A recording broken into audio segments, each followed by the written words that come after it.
Je suis un homme malade.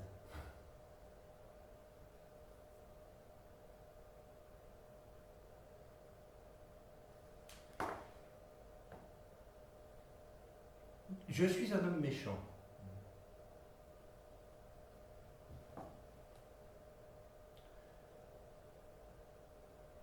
Un homme repoussoir. Voilà ce que je suis.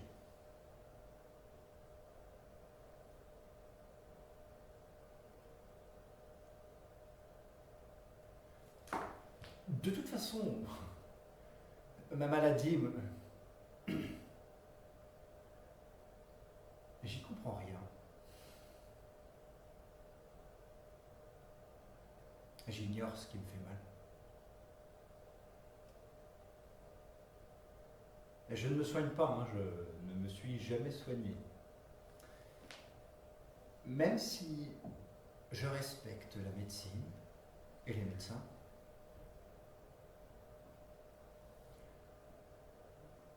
oui, c'est par méchanceté que je ne me soigne pas. Et ça, je parie que personne ne peut le comprendre. Il y a longtemps que je vis comme ça, environ 20 ans. Maintenant, j'en ai 42. Et je travaille plus depuis un moment, mais à l'époque où je travaillais, j'étais grossier avec les collègues. J'étais méchant. C'était jouissif.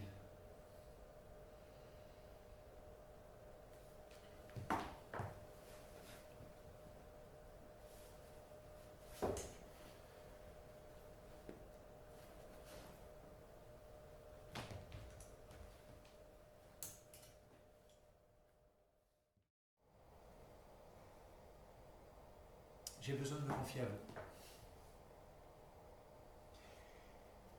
J'ai besoin de vous raconter pourquoi j'ai même pas pu devenir un insecte, alors que j'aurais aimé en être un. Et même ça, j'en ai pas eu l'honneur. Je vous assure, avoir une conscience trop développée est une maladie. Une maladie au premier degré. J'ai une grande acuité pour le beau et pour le sublime. Et il m'est très souvent arrivé ce phénomène étrange que je ne m'explique pas, que c'est dans les minutes précises où je me trouvais le plus apte à prendre conscience de toutes les finesses du beau et du sublime, qu'il m'arrivait d'accomplir des actes peu reluisants, qui sont le lot de tous, certes, mais que je faisais moi comme par hasard, à l'instant précis où je sentais le plus que je ne devais pas les faire. Plus je prenais conscience de tout ce bien, de tout ce beau, de tout ce sublime, et plus je m'enfonçais dans mon marais.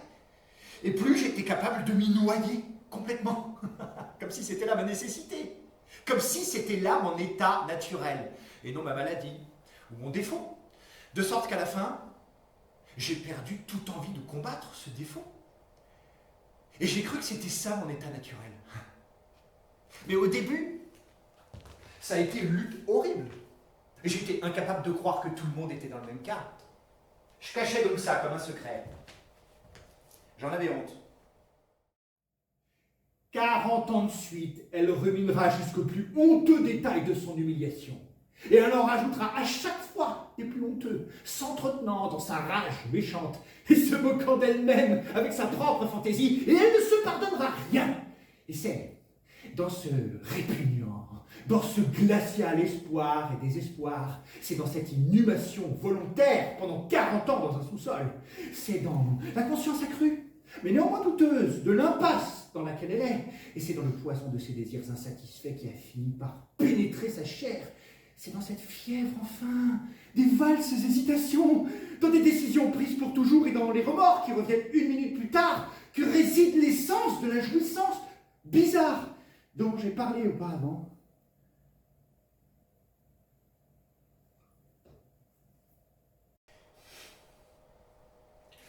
Si c'était seulement par paresse que je ne faisais rien, comme je m'estimerais. Mais parce que je serais en état de posséder en moi, au moins, de la paresse. Parce que j'aurais au moins une caractéristique, et qu'on pourrait presque dire positive. À la question « Qui suis-je » il y aurait cette réponse « Un fainéant ». C'est donc que je suis positivement défini. C'est donc que l'on peut dire quelque chose de moi, un fainéant. J'aurais été un fainéant. C'est un titre, c'est une fonction, c'est une carrière. Un fainéant. J'aurais été un fainéant et un glouton. Un glouton. Mais pas n'importe quel glouton, hein, non. Non, j'aurais été un glouton qui se serait adonné à quelque chose de beau et de sublime. Qu'est-ce qu'on en pense? Le beau et le sublime. Moi, je vous l'ai déjà dit, ça fait longtemps que j'ai cette idée dans la tête. Bon, la quarantaine venue, ça me tape sérieusement sur le système. Hein. Mais à l'époque, la chose aurait été tout autre. À l'époque, je me serais trouvé une activité en rapport avec le beau et le sublime.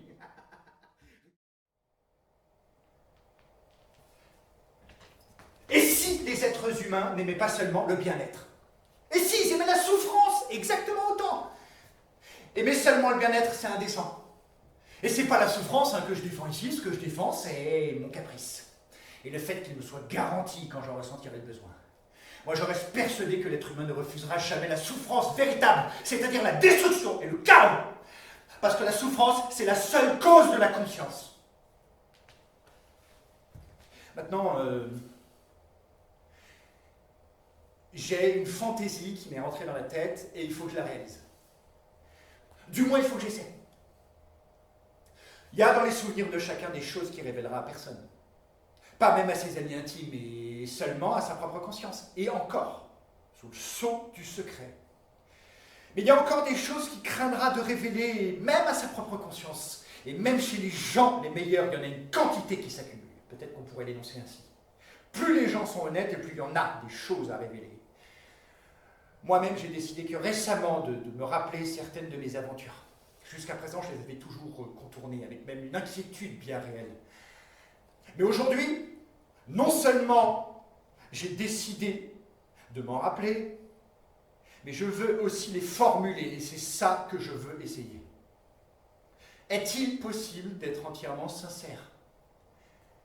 Ne serait-ce qu'avec sa propre conscience, et d'affronter toute la vérité.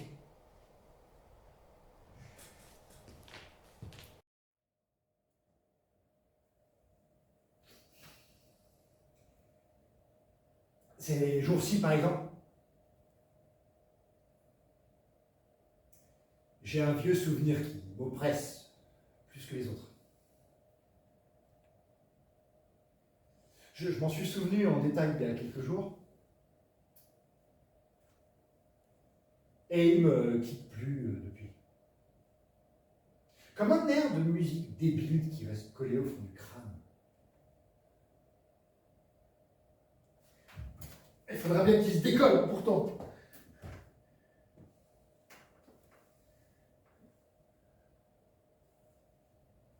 Des souvenirs comme ça, j'en ai des centaines.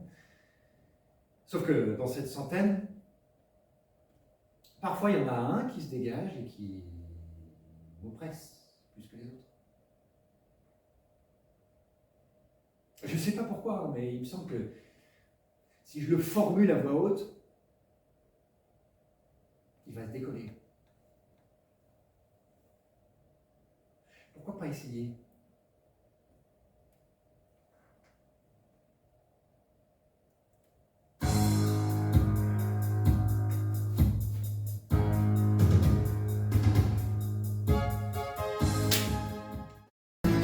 Je ne suis pas un héros. Je ne suis pas un héros. Un héros. Un héros. Je ne suis pas un héros. Merci. Enfin, je suis peut-être un héros quand même. Ça dépend pour qui.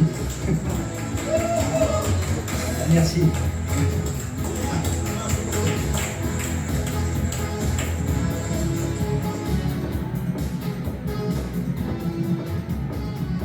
Sauf que ce soir-là, j'étais pas incognito.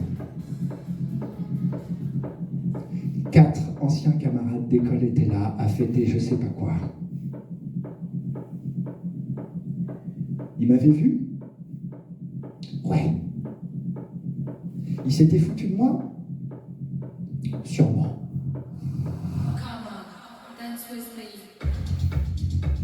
Et c'était pas n'importe lesquels. Quand je les ai vus, je m'en suis souvenu, je me suis dit, mais pourquoi eux? Je les détestais. Alors j'ai toujours eu l'air de faire bien, mais je les détestais, c'était les plus inconséquents, tous les inconséquents. Vous savez, le genre de mecs qui sont bien à l'école, mais qui sont nuls ensuite dans la vie active. Et ben ils étaient là. Et il y en a un en plus que j'avais toujours considéré comme mon rival le plus grand, parce qu'il avait couché avec la fille que je convoitais. Zerkov. Voilà, le plus inconséquent de tous les inconséquents. Ok, j'ai pas mal chanté, non? Ok. Normalement, j'ai peut-être fait bonne figure. En tout cas, je vais aller voir ça tout de suite. Peut-être que c'est le moment de prendre ma revanche. Allez!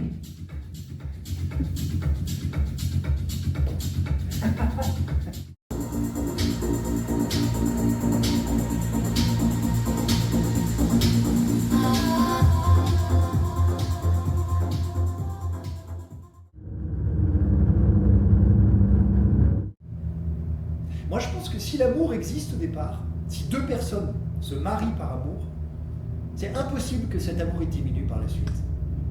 On peut toujours le sauver, cet amour.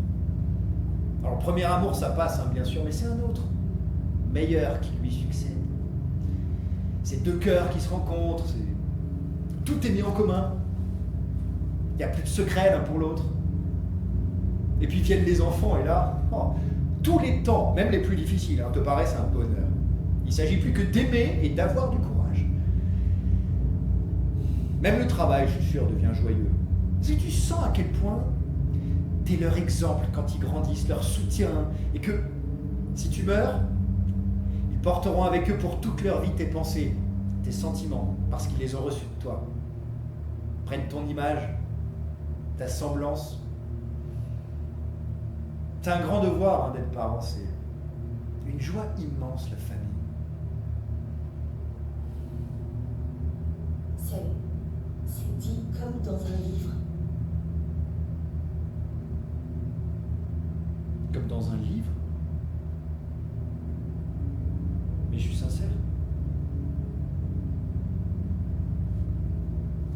Moi aussi, ça me fait mal d'être seul. Personne jamais sur cette terre viendra sur ta tombe. Comme si t'avais jamais existé, comme si t'étais jamais né. Et ton nom s'effacera de la surface du globe. Et t'auras beau, toutes les nuits, cogner sur le couvercle de ta caisse quand les morts se réveillent et gueuler ouvrez-moi, j'ai vécu mais j'ai rien vu de la vie. Ma vie, elle est partie en charpie. On a bu ma vie dans les bars à putes. Ouvrez-moi que je recommence à zéro. Pardon. Excuse-moi Lisa, j'aurais pas dû, j'ai eu tort.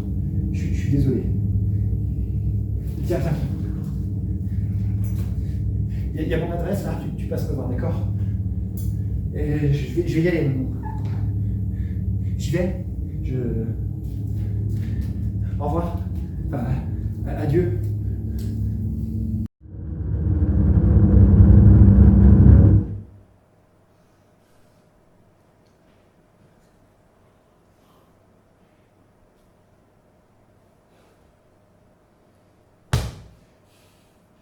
Pourquoi est-ce que je lui ai donné mon adresse?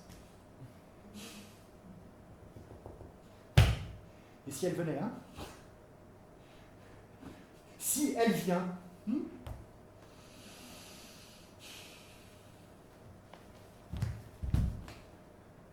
eh ben qu'elle vienne. Qu'elle vienne, qu'est-ce que ça peut faire, Déjà, ce qui est moche, c'est qu'elle verra comment je vis. Moi, j'ai joué le héros devant elle, et là, c'est moche. Comment je me suis laissé tomber. C'est la misère chez moi. Tout ça, elle le verra. Et moi comme d'habitude, j'aurais la trouille, là. Je me ferais tout petit devant elle, je me mettrais à mentir, et puis à sourire. Saleté! Encore une fois, à revêtir ce masque mensonger et malhonnête. Alors, comment ça, malhonnête? Donc, pourquoi malhonnête? Moi, quand je lui parlais, j'étais sincère. Moi aussi, j'ai trouvé quelque chose. Ce que je voulais, c'était justement éveiller un sentiment noble en elle. Elle a un peu pleuré. Et ben, tant mieux, l'effet sera bénéfique. Chantez encore et chantez plus fort. Chantez pour moi, ma petite Louisa.